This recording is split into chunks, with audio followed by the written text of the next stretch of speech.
After questions about tyres, the most common questions around off-road riding are around suspension. Everybody wants good suspension. Suspension that's comfy or safe. Suspension that will be like buying talent. The kind of suspension that makes riding your bike pure joy and fills you with confidence. It's something that most stock bikes don't have. They come super soft, extra, super duper plush, and are really quite wallowy, and that comes with problems in the handling. And so if you've got the dough, there are two bikes that stand tall as not really cutting any corners like most production bikes do. The Ducati Desert X Rally, as ridden and raced by enduro legend Antoine Mayo, is the first. The stock Desert X is a lovely bike with soft suspension, and the Rally comes equipped with almost the same spec fork as my Yamaha enduro bike, a twin cartridge 46mm KYB with 260mm of travel, and it's matched to an up-spec'd KYB shock. On paper, it is an enormous upgrade, and it comes at a pretty upgraded price. And then we have the OG, the KTM 890 Rally. Well, almost. It's a KTM 890 Adventure R with WP Pro components, but in the stock travel length. The Rally version adds a little more travel, but otherwise they're very similar. These are the same design of forks that KTM have used to win an insane amount of Dakar rallies, Enduro World Championships, every extreme enduro you've ever heard of, and a few Supercross titles, and are widely regarded as some of the best forks and shock that you can buy.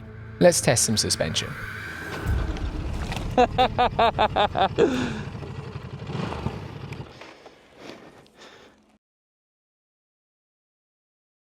Getting the basics correct with suspension has a pretty big impact over how a bike rides. Preload, sag, spring rates, these are all huge factors in performance, and those basics, well, they're often neglected. Step 1 is checking and setting the sag of the suspension as best as possible. Helping me with this test is my very good friend Chris Northover. He's the presenter from Bike World and is an absolute world-class bike journalist.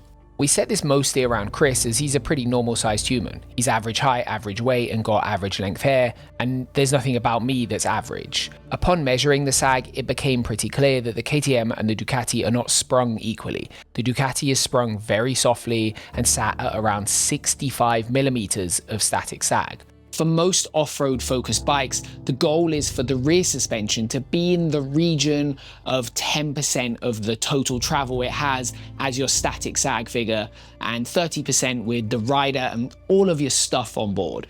Now, a lot of ADV bikes come undersprung, and you'll see even the most heavily sprung still around the 20% mark for static. Now, as long as they're balanced, this generally seems to work pretty well. At 65mm, the Ducati doesn't even come close. It's operating at 65mm static, so roughly 30% before we add a rider to the mix.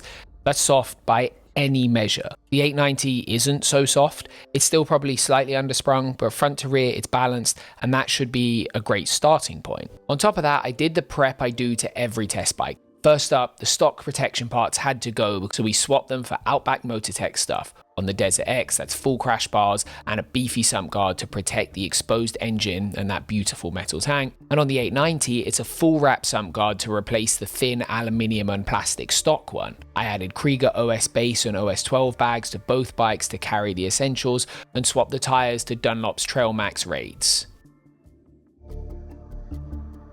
Now, what you're looking for from suspension will be quite personal. Some people ride a super soft, pillowy adventure bike and love how it soaks up the chop and the rocks and the bumps. They want that magic carpet feel. Some people like their bike to take the biggest hits, like they're a desert racer. For me, the goal is somewhere in the middle of these things. A bike that doesn't move too much so that the slow speed balance is good, but has some softness on those rocks and those chattery bumps, and has a little safety built in. Now, this is a lot to ask. Doing one of those things is easy. Doing all of them kind of gets expensive. Now, we already know the Ducati is soft from measuring it, and heading out onto the trails, that feeling doesn't change.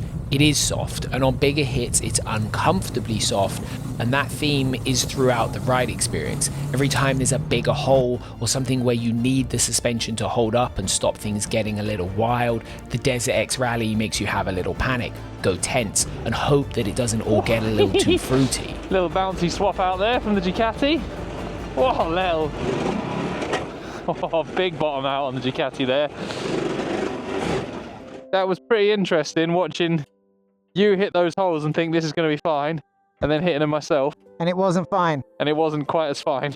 This feels incredible. Yeah, that didn't move at all. You know that bit where there was like 10 holes in a row? Yeah. We jumped into the first 2. Yeah. I was swap out territory there. I was on the bump stop front and rear. Wonderful. That's how I like my bike sprung. Now, I think that feeling is less than ideal. I don't want to hope I get away with a mistake when I hit a hole that I've missed. The Desert X does always seem to pull straight, but on bumpier trails you have to ride precisely, lifting the front over things and soaking bumps carefully, and often it feels like you're riding a bit of a bus. The KTM is not like that. Unsurprisingly, it's stiffer and much better at being controlled when the going is bigger. When the bumps are big, the hole's potentially problematic, or you want to jump something for the fun of it, the KTM never seems unhappy. It's so good in this regard, and it lets you ride the 890 to a limit that Chris and I never found and probably don't ever want to find. It's outrageously confidence-inspiring and exciting because of that suspension and chassis. Now, on the small, horrible bumps that often throw a stiff bike around, the Ducati excelled. This is the domain of a super soft suspension setup. It's the kind of one where if you don't feel comfortable on your bike, it's fucking... The Triumph Tiger was horrific along here. It might hate ploughing into a big hit, I stalled it. but in the sketchy, choppy terrain, it excels, and weirdly, that encourages you to ride at a speed that then gets a bit wild. It's this odd paradox that the Desert X suspension flickers between. A lot of the time, it was enjoyable. Sometimes it was comical, and just occasionally, it was a little hairy. This is so dangerous. The fork wasn't ready for that kind of compression on that kind of turn angle. And for the most part, the KTM is just the opposite. It's less emotional, more pragmatic, and deeply efficient. This isn't the kind of suspension where twiddling clickers is pointless either. Changes make a difference. At the beginning, it was lacking compliance on the smaller bumps. It wasn't moving enough, but a few turns of compression out and the cone valves showed why they cost thousands of pounds. They work. It gives you this very adjustable and incredibly effective suspension setup that can track the ground, give you the grip you want, and the safety net on bigger bumps that I think is really important for adventure riding. Now, it wasn't all rosy. We did run into a little hiccup that confused both of us.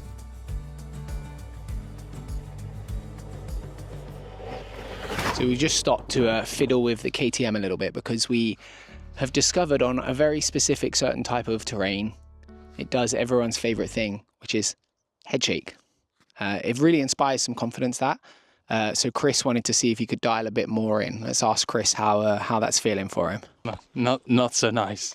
Yeah, it's in like a specific set where there's like a bit of a camber and a bunch of stutter bumps, like one after the other. That sort of like that. If you ride them in third gear, it doesn't really do anything. But just as you start to creep the speed up, you start feeling the little flick from the front tyre and like a deflection. And then if you go up to fourth and hit it with a bit more speed, it gets into like a bounce, and then a proper shake, which is really not nice. So we've both like felt that the bike is sat quite nose heavy, like it feels quite tipped forward. So we're both gonna try a little bit of preload off the rear, lower the rear of the bike down a bit. The other alternative would be to lift the front up by making the forks lower in the clamps and see if that makes it better. I get the joyous job of testing it repeatedly and having multiple head shakes in a row. We back-to-back tested a bunch of changes here, different balances, clicker changes, and we didn't solve it. It happened on both bikes, but much worse on the KTM, and the trail seemed to be the perfect condition to create this situation. Sometimes that's the way it is. Not every bike can be perfect in every situation, and this never happened again on our 2-day test, so we moved on for lunch.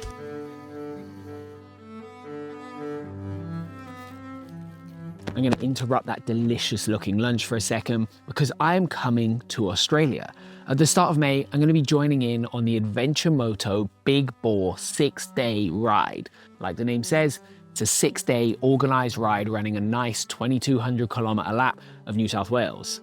Some of the riding is going to be new to me, and some of it goes through some of my favourite places I've ever ridden a motorbike. And it's a privilege to be going back there. You cannot imagine how excited I am. You can rent a bike for the trip with a few neat options, or if you're more local than I am, you can bring your own. As well as being a great ride, Adam Rieman's going to be there, and there's going to be a huge raffle of over $20,000 worth of prizes, including an F900 GS that's been kitted out by Adventure Moto. If you're interested, the link is in the description of the video, and otherwise, I'll see you there. Now, let's get back to those fancy bikes. The further into the test we got, the more it became apparent that even though these two bikes seem like they're competitors on paper, they're not. In theory, this test was always supposed to be just about the suspension and what spending that money gets you, but the reality is they're designed for really quite different end uses. And the riding you do is going to significantly affect how much you enjoy them. This also pops back to the conversation about the marketing of adventure bikes and how we as consumers need to read between the lines. If you put elite riders, even retired ones, on a lawnmower, they can still do elite things. But despite Ducati, KTM, Yamaha, Triumph and Aprilia all competing in racing and in extreme enduros on their adventure bikes, they are still big adventure bikes designed to be a mix of street and dirt ability. The KTM is a smaller and lighter bike than the Ducati, and that smallness makes it a little easier when it's more challenging, a little more manageable, and the very good, incredibly well set up suspension excels at the more extreme end of the riding. It encourages you to ride a little quicker, hit things a little harder, and it feels like a more purposeful tool. It's a very fun bike if you're in more technical terrain, but subjectively, Chris and I both found it's fun to be clinical. It's fun through efficiency, through letting the terrain determine the enjoyment, and it's most enjoyable when you're trying to push a little bit more. The kicker is that I'm not sure it has the character of the Ducati.